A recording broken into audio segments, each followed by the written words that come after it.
అంటే శబ్దానికి సృజనాత్మక ఉన్నదన్నమాటే కదా. ఇక్కడ గమనించవలసిన విషయం ఇది. వాద్య సంగీతంలో మాటలు ఉండవు, వాటికి అర్థము ఉండదు, కేవలం ఆ నాదానికి ఫలితం ఉంటుందన్నమాట. వేదాల విషయంలో విలక్షణమైన విషయం ఇది. వేదమంత్రములలోని పదములకు అర్థగాంభీర్యం ఉన్నది. అదే సమయంలో శబ్దమునకు కూడా అనంతమైన విలువ ఉన్నది.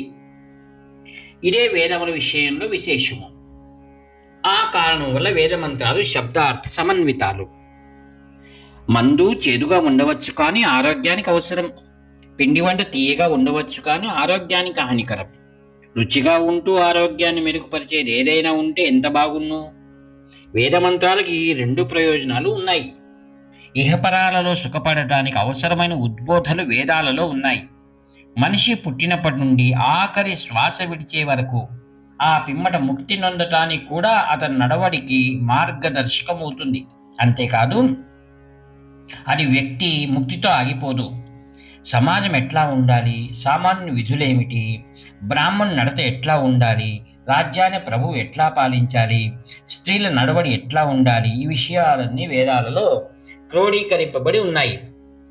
యజ్ఞం, అగ్ని సహాయంతో మంత్రోచ్చారణతో విద్యుక్తమైన కర్మలు చేయటమే యజ్ఞం అంటే. యజ్ఞమన్న పదం యజ్ అనే ధాతువు నుండి వచ్చింది. దీని అర్థం ఆరాధించు లేక సమర్పించు. క్రతువుని మనసారా పరమాత్మ పట్ల, దేవతల పట్ల సంపూర్ణమైన భక్తిభావంతో నిర్వహించడమే యజ్ఞం అంటే. మననం చేసేవాడిని రక్షించేది మంత్రమని చెప్పుకున్నా. పఠించేవాడిని కాపాడడం మంత్రం యొక్క విధి. మననం అంటే మనసారా జపించటం. సాధారణంగా మంత్రాలని వినబడేటట్టు ఉచ్చరించవలసిన కొన్నింటిని మాత్రం అట్టా పలుకనక్కర్లేదు. నిశ్శబ్దంగా జపించిన మంత్రాలు ఆయా నాడులకు అనుకూలంగా ప్రకంపింపచేస్తాయి. దాన్ని బిగ్గరగా వల్లవేస్తే దానికి మహనీయత ఉన్నట్టు తెలుస్తుంది. అర్థం తెలియకపోయినా శరీర కదలిక ద్వారా కార్యరూపం దాలుస్తుంది. వేదోక్తమైన విధి నిర్వహణకు మనస్సు, వాక్కు, కాయము ఒకే విధంగా పనిచేయాలి. అన్నీ పరిపూర్ణంగా పాలు పంచుకున్నట్లవుతుంది. అంటే మననం శబ్ద రూపములో నోటి ద్వారా బయటకు వచ్చి శరీరం చేసే పని ద్వారా యజ్ఞమవుతుంది. అందువల్ల యజ్ఞము వేదోక్తమైన ముఖ్యమైన విధులలో ఒకటి. ఇతర మతాలలో లేనిది. ఇటువంటి కర్మకాండ ఇతర మతాలలో లేదు. వేదాలపై ఆధారపడి ఉండటం వల్ల మన మతానికి వైదిక మతము అంటారు. దీనికి ప్రపంచంలో ఉన్న ఇప్పటి మతాలకి ఒకే ముఖ్య భేదం ఉంది. క్రైస్తవ మతం, ఇస్లాం ఇత్యాది మతాలు అందరూ ఆరాధించవలసిన దైవం ఒక్కడే అని అంటాయి. వేదాలు కూడా అన్ని ఆత్మలు తనలోనూ ఉన్న ఒకే ఒక చింతన ద్వారా కలిగే జ్ఞానం అవసరం. ఆ స్థితిని చేరుకోవటానికి వినయం ఎంతో అవసరం. భగవంతునితో ఏకమైనప్పుడు మనకు గోచరించే జగత్తు మాయమవుతుంది. ఆ స్థితిని చేరుకోవాలి. ప్రాపంచిక విషయాల్లో తేలిపోయే మన జీవితాలను ఎంతో క్రమశిక్షణకు లోను చేస్తేనే ఆ స్థితిని చేరుకున్న తరువాత ప్రాపంచిక బంధాలు తెగిపోతాయి. ఆ గమ్యాన్ని చేరడానికి వేదాలు అనేక మార్గాలను, ఉపాయాలను సూచించాయి. వీటిలో యజ్ఞం అనే కర్మ అతి ముఖ్యమైనది.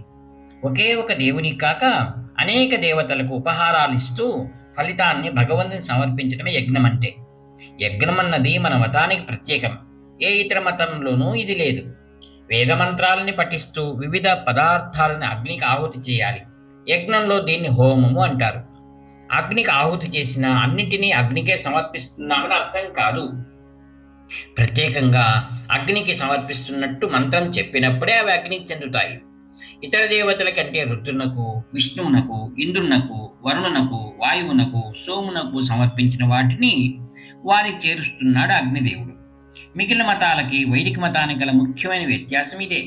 మనం కూడా ఒకే దేవుణ్ణి విశ్వసించినా ఆయనకే కాక ఇతర దేవతలకు కూడా అగ్ని ద్వారా ఉపహారాలు అర్పిస్తాం. మానవ సేవ భగవంతుని ప్రీతిపాత్రము అంటాం.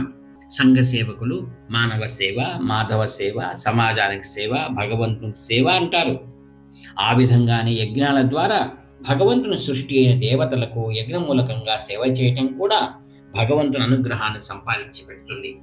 భగవంతుడు ఒక్కడే అని, ఆయనే అనేక దేవతల రూపాలను ధరిస్తాడని వేదాలు నొక్కి చెబుతాయి.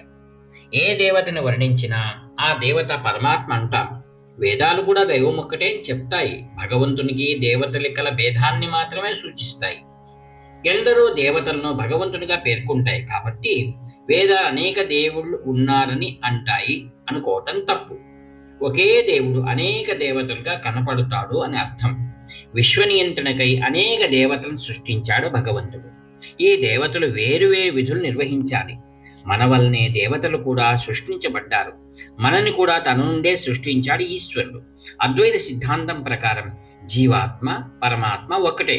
అందువల్ల పరమాత్మ దేవతలకు కూడా ప్రతినిధే. అద్వైత సిద్ధాంతాన్ని ఆకలింపు చేసుకునే స్థితికి చేరుకునే వరకు మనకు దేవతలకు భేదముందు అనుకుంటూ యజ్ఞాలు పూజలు లోకశ్రేయస్సు కోసం చేస్తూ ఉండాలని వేదాలు నిర్దేశించాయి.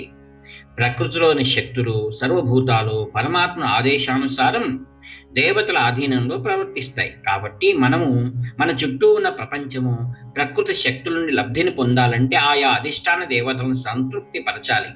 దేవతలు యజ్ఞాల వల్ల సంతుష్టులవుతారని వేదాలు చెప్తాయి. ఆధ్యాత్మికంగా మేల్కొన్నప్పుడు పరమాత్మ స్వయంగా గ్రహించినప్పుడు విడిగా దేవతను సంతృష్టి పరచవలసిన అవసరం ఉండదు. మనం ద్వైతభావంతో ఉన్నంత కాలము ప్రతి దేవతని పూజించాలి. ఇదే వేదవాక్కు. యజ్ఞం వల్ల 3 విధములైన ప్రయోజనాలు. వైదికములైన యాగములకు ప్రయోజనాలు 3 విధాలుగా ఉంటాయి. ఈ లోకంలో మనం ఉన్నంతకాలం మనకి మన చుట్టూ ఉన్న వారికి దేవత అనుగ్రహం వల్ల క్షేమం కలగటం 1. 2 చనిపోయిన తర్వాత దేవలోకంలో ఆనందంగా గడపగలగటం. దేవలోకంలో నివాసం శాశ్వతం కాదు.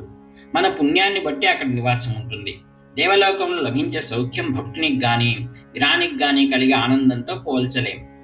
మనీషా పంచకంలో ఆదిశంకర్లు ఇంద్రుని ఆనందం కూడా ఆత్మ సాక్షాత్కారం పొందిన వారి ఆనందంలో సహస్రాంశం కూడా ఉండదు అన్నారు. అయినప్పటికీ ఈ భూమి మీద జీవితంతో పోలిస్తే స్వర్గలోకంలో నివాసం ఎంతో హృద్యం. ఈ సౌఖ్యం లభించడం యజ్ఞాల నిర్వహణ వల్ల కలిగే ఫలితాల్లో 2వది. ఇక 3వది, ఇది అన్నింటికంటే ముఖ్యమైనది. గీతలో దీని గురించి ఇట్లా ఉంది: ప్రతిఫలాపేక్ష లేకుండా యజ్ఞాన్ని నిర్వహించాలి. ఈ లోకంలో కానీ దేవలోకంలో కానీ కలిగే సౌఖ్యం యజ్ఞాలకు ప్రతిఫలమే. దీన్ని కోరకుండా లోకల్యాణం కోసం స్వార్థ చింతన లేకుండా మమకారహితంగా యజ్ఞాన్ని నిర్వహిస్తే అది శీఘ్రగతిని మనస్సుని పరిశుద్ధం చేస్తుంది. ఇదే తరువాత జ్ఞాన మార్గాన్ని చూపుతుంది. దాని గమ్యం మోక్షం అంటే జన్మరాహిత్యం, సచ్చిదానందం అంటే పరమాత్మలో లీనమవుతాం. అద్వైతానికి సారాంశం ఆత్మ సాక్షాత్కారము శుద్ధ జ్ఞానము అని చెప్పారు ఆదిశంకర్లు. వారే వేదో నిత్యమధీయతాం తదుదితం కర్మ స్వనిష్ఠీయతాం అన్నారు. వేదాలను నిత్యము అధ్యయనం చెయ్యి, వాటిలో చెప్పబడిన కర్మను శ్రద్ధగా చెయ్యి. ఇదే 3వ ఫలితం. ఈ లోకంలో గాని స్వర్గలోకంలో గాని సుఖంగా ఉండగలుగుతామని వారు చెప్పలేదు. స్వలాభాపేక్ష లేకుండా కర్మలను చేయడం వల్ల చక్కని అవగాహన చిత్తశుద్ధి కలుగుతాయని వారి ఉద్దేశం. హరి ఓం తత్సత్. వ్యాఖ్యాత మీ ప్రియమిత్రుడు నివర్తి నాగభూషణ్ శర్మ. హరహర శంకర, జై జయ శంకర.